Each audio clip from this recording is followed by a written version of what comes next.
ओम शांति। आज है 19 अगस्त 2022 के ईश्वरीय महावाक्य। आज प्यारे बाबा ने कहा, मीठे बच्चे, अभी तुम्हें सारे विश्व के आदि मध्य अंत की रोशनी मिली है। तुम ज्ञान को बुद्धि में रख सदा हर्षित रहो। प्रश्न है, अभी तुम बच्चों की बहुत जबरदस्त तकदीर बन रही है, कौन सी और कैसे? बाबा कहते, अभी तुम श्रीमत पर चलकर 21 जन्मों के लिए बाप से बेहद का वर्षा ले रहे हो। श्रीमत पर तुम्हारी सब मनोकामनाएं पूरी हो रही है। यह तुम्हारी जबरदस्त तकदीर है। तुम 84 जन्म लेने वाले बच्चे ही चक्र लगाकर अभी ब्राह्मण बने हो, फिर देवता बनेंगे। ऊंची तकदीर तब बनती है जब बुद्धि योग बल और ज्ञान बल से माया रावण पर जीत पाते हो। तुम्हारी बुद्धि में है कि हम बाप के पास आए हैं अपनी तकदीर बनाने, अर्थात लक्ष्मी नारायण पद पाने। गीत है, तकदीर जगाकर आई हूँ। ओम शांति। यह भगवान की पाठशाला है। यहाँ है ही भगवानुवाज बच्चों प्रति। गीत की पहली लाइन है, तकदीर जगाकर आई हूँ। इस ईश्वरीय पाठशाला व बेहद बाप की पाठशाला में भगवान तो एक को ही कहा जाता है। भगवान अनेक नहीं होते हैं। अभी आत्माओं का बाप एक है। अब एक बाप और अनेक बच्चों का ये संगठन व मेला है। ज्ञान सागर और ज्ञान नदियाँ। पानी के सागर को ज्ञान सागर नहीं कहेंगे। ज्ञान सागर से यह ज्ञान नदियाँ निकलती हैं। उनका यह मेला है। वो है भक्ति और यह है ज्ञान। ज्ञान को कहा जाता है ब्रह्मा का दिन, सतयुग त्रेता, और भक्ति है रात, द्वापर कलयुग। सतयुग त्रेता में है ही सदगति, सुख धाम में जाना होता है।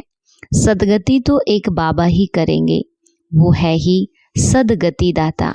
तुम्हारी अब सदगति हो रही है, अर्थात पतित से पावन बन रहे हो।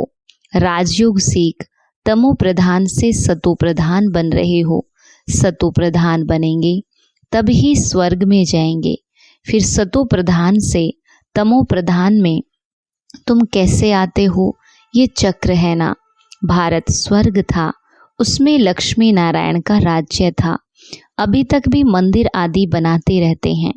सतयुग में यह थे जरूर, अभी तो कलयुग है। सतयुग में यथा महाराजा महारानी तथा प्रजा पावन थे। लक्ष्मी नारायण को महाराजा महारानी कहा जाता है। बचपन में वह महाराजकुमार श्री कृष्ण और महाराजकुमारी राधे थी। आज कहते हैं कृष्ण जन्माष्टमी है। अब अष्टमी क्यों कहा जाता है? शास्त्रों का भी जो सार है वो तुमको समझाया जाता है। चित्रों में भी दिखाते विष्णु की नाभि से ब्रह्मा निकला। ऐसे नहीं कि विष्णु बैठ ब्रह्मा के द्वारा शास्त्रों का सार समझाते हैं। नहीं, परमपिता परमात्मा शिव परम धाम से आकर ब्रह्मा तन का आधार ले तुमको ये राज समझाते हैं। मनुष्य इतनी मेहनत करते हैं, भक्ति करते हैं, मिलता कुछ भी नहीं।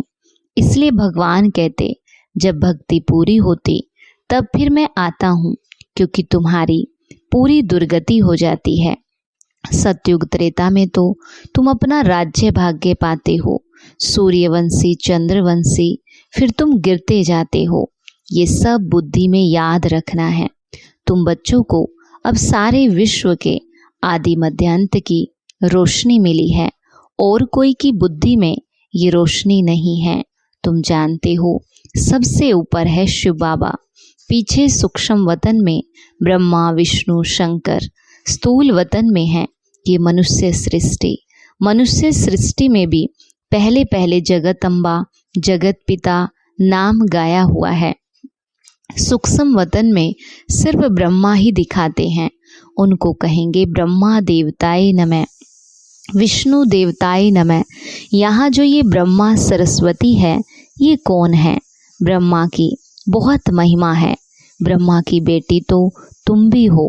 प्रजापिता तो जरूर यहाँ होगा ना, सुख संवतन में तो नहीं होगा। बाप को प्रजापिता द्वारा ही ज्ञान देना है। विष्णु को व शंकर को ज्ञान सागर नहीं कहा जाता। बाप को तो श्री श्री कहा जाता है। वो है श्रेष्ठ ते श्रेष्ठ, ऊंचे ते ऊंच भगवान। वो फिर रचना रचते हैं। श्री राधे श्री कृष्ण। सतयुग में उन्हों का राज्य चलता है। त्रेता में राम सीता का राज्य। स्वर्ग सतयुग को कहा जाता। फिर 2 कला कम हो जाती, 16 कला से 14 कला में आ गए। फिर द्वापर से भक्ति शुरू होता है। अभी बाबा कहते, तुम बच्चों को मैं सदगति में ले जाता हूँ। भारत पावन था, फिर पतित किसने बनाया? रावण ने। इसलिए मुझे ही कलप कलप आना पड़ता है। पतितों को आकर पावन बनाना पड़ता है। तुम यहाँ आए हो तकदीर बनाने, अर्थात विश्व का मालिक बनने। बाप समझाते हैं, ये बुद्धि में रखो। तुम ही सो देवी देवता थे, अब ब्राह्मण बने हो, फिर देवता बनेंगे। ये बाजुली है। पहले पहले है चोटी, उसके ऊपर में है शिव बाबा। फिर यह ब्राह्मणों की रचना रची, एडाप्ट किया। जैसे बाप बच्चों का पिता है, वह हुए हद के पिता, और ये है बेहद का। प्रजापिता ब्रह्मा को ग्रेट ग्रेट ग्रैंड फादर कहा जाता है। इस संगम पर उनकी महिमा है, जबकि शिव बाबा आकर एडाप्ट करते हैं ब्रह्मा सरस्वती और तुम बच्चों को। अभी फिर तुमको पावन बना रहे हैं। तुम जानते हो, हम बाप से फिर से वर्षा लेने आए हैं, कलप कलप लेते आए हैं। फिर जब रावण राज्य शुरू होता है तो गिरना शुरू होता है, अर्थात पावन से पतित बनते हैं। अब सारी सृष्टि में रावण का राज्य है। सब दुखी हैं, शोक वाटिका में हैं। सतयुग में तो दुख की बात ही नहीं होती। आज है श्री कृष्ण जन्माष्टमी। कहते हैं देवकी को 8वां नंबर बच्चा श्री कृष्ण पैदा हुआ। अब 8वां नंबर कृष्ण जन्म लेगा क्या? कृष्ण का जन्म तो होता है सतयुग में। वह वैकुंठ का फर्स्ट प्रिंस है। उन्हें फिर द्वापर में ले गए तो यह गपौड़ा हुआ ना। अब तुम बच्चे जानते हो कि अभी वो आत्मा अंतिम जन्म में पड़ रही है। सतयुग में कृष्ण के माँ बाप को 8 बच्चे होते नहीं हैं। ये शास्त्र भी ड्रामानुसार सब पहले से बने हुए हैं।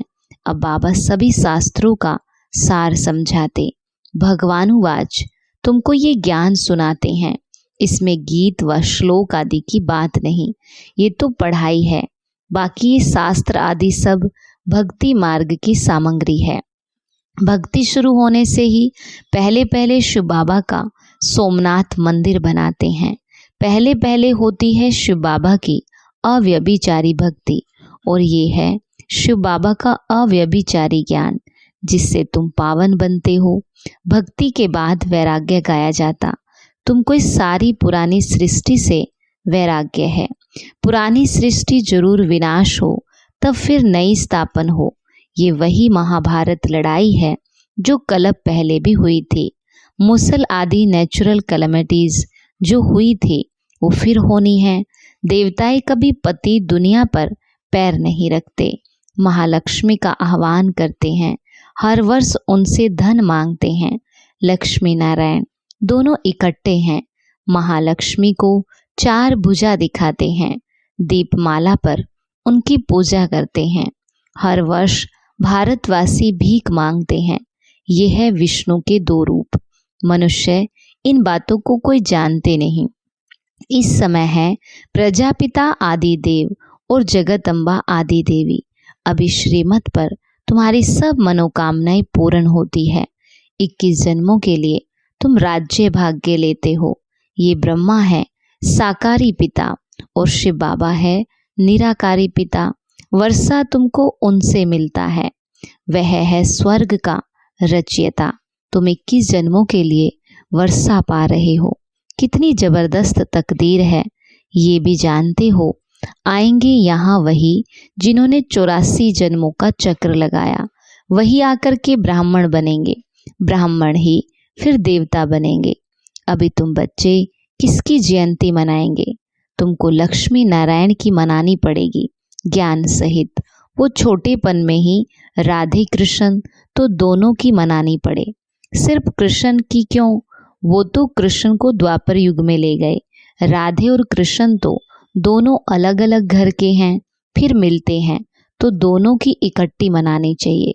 नहीं तो समझते नहीं कि कृष्ण का जन्म कब हुआ। तुम अब समझते हो कृष्ण का जन्म सतयुग आदि में हुआ था। राधे का भी सतयुग आदि में कहेंगे, करके 2-4 वर्ष का अंतर होगा। तुम्हारे लिए सबसे सर्वोत्तम तो है शिव जयंती। बस मेरा तो एक शिव बाबा, दूसरा ना कोई। तुम अब देवता बन रहे हो, लक्ष्मी नारायण राम सीता बन रहे हो, ये भी समझाया है। राम सीता को क्षत्रिय चंद्रवंशी क्यों कहा जाता है? जो नापास होते हैं वो चंद्रवंशी घराने में आते हैं। ये है माया के साथ युद्ध। रावण पर विजय प्राप्त करते हो इस युद्ध के मैदान में। बाकी पांडवों कौरवों की लड़ाई है नहीं। तुमको माया पर जीत पानी है। बाप आत्माओं को कहते मामेकम याद करो तो तुम्हारे विकर्म विनाश होंगे और माया पर जीत हो जाएगी। बुद्धि योग बल और ज्ञान बल से माया पर विजय प्राप्त करनी है। भारत का प्राचीन योग बल मशहूर है, जिससे तुम रावण पर जीत पाकर राज्य लेते हो। बड़े ते बड़ी तकदीर है ना। मुख्य बात है बेहद बाप को और 21 जन्म सदा सुख के वर्षे को याद करना। सेकंड में स्वर्ग की बादशाही। जब तक बाप की पहचान बुद्धि में नहीं बैठी है तब तक समझ नहीं सकेंगे। यहाँ कोई साधु संत आदि नहीं है, न कोई गीता व शास्त्र आदि सुनाते जैसे साधु लोग सुनाते हैं। गांधी भी गीता सुनाते थे, फिर गाते थे पतित पावन सीताराम। अब गीता तो भगवान ने गाई। अगर गीता का भगवान कृष्ण था तो फिर राम सीता को क्यों याद करते थे? वास्तव में सीताएं तुम हो, राम निराकार भगवान सभी भगत हैं।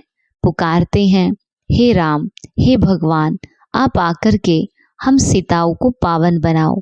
फिर रघुपति राघव राजा राम कह देते।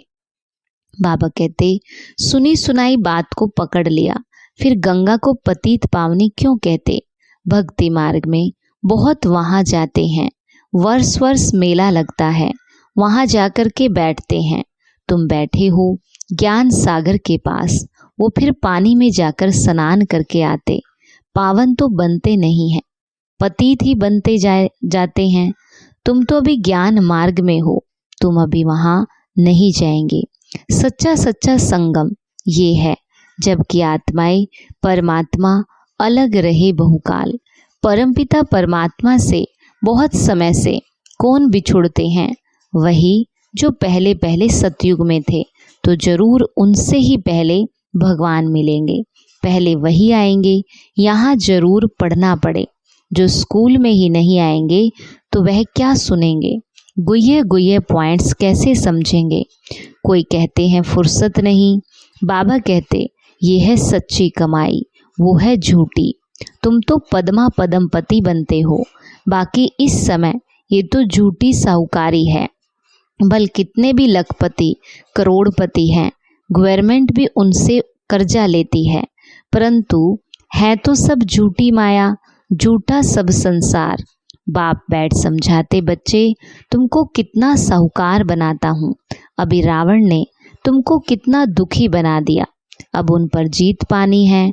लड़ाई की कोई बात ही नहीं। लड़ाई से विश्व का मालिक नहीं बन सकते। तुम योग बल से विश्व का मालिक बनते हो। योग सिखलाते हैं बाप, इनकी आत्मा भी सीखती है। बाप इनमें प्रवेश हो तुमको ज्ञान सुनाते हैं। कहते हैं मैं तो जन्म मरण रहित हूँ। बाप बेहद का बाप है तो बेहद का राज समझाते हैं कि तुमसे माया ने क्या क्या करवाया। तुम 5 भूतों के वश होते गए, क्या हाल हो गया। तुम कितने धनवान थे, भक्ति मार्ग में फालतू खर्चा करते करते अब तुम्हारी क्या हालत हो गई। अब भक्ति के बाद भगवान आकर स्वर्ग की बादशाही देते हैं, इसलिए सदगति करने बाप को ही आना पड़ता है। अच्छा, मीठे मीठे सिखी लदे बच्चों प्रति माता पिता बाप दादा का याद प्यार और गुड मॉर्निंग। रूहानी बाप की रूहानी बच्चों को नमस्ते। रूहानी बच्चों की रूहानी बाप दादा को नमस्ते। नमस्ते बाबा, गुड मॉर्निंग। शुक्रिया बाबा, शुक्रिया। धारणा के लिए मुख्य सार। पहला है, पद्मा पद्मपति बनने के लिए सच्ची कमाई करनी है। पढ़ाई में समय का बहाना नहीं देना। ऐसे नहीं, पढ़ाई के लिए फुर्सत नहीं, रोज पढ़ना जरूर है। दूसरा, एक बाप की अव्यभिचारी याद में रहे आत्मा को सतो प्रधान बनाना। मेरा तो एक शिव बाबा, दूसरा ना कोई, ये पाठ पक्का करना है। वरदान, सदा एक बाप के स्नेह में समाये हुए सर्व प्राप्तियों में संपन्न और संतुष्ट भव। सदा एक बाप के स्नेह में समाये हुए सर्व प्राप्तियों में संपन्न और संतुष्ट भव। बाबा कहते, जो बच्चे सदा एक बाप के स्नेह में समाये हुए हैं, बाप उनसे जुदा नहीं और वे बाप से जुदा नहीं। हर समय बाप के स्नेह के रिटर्न में सर्व प्राप्तियों से संपन्न और संतुष्ट रहते हैं, इसलिए उन्हें और किसी भी प्रकार का सहारा आकर्षित नहीं कर सकता।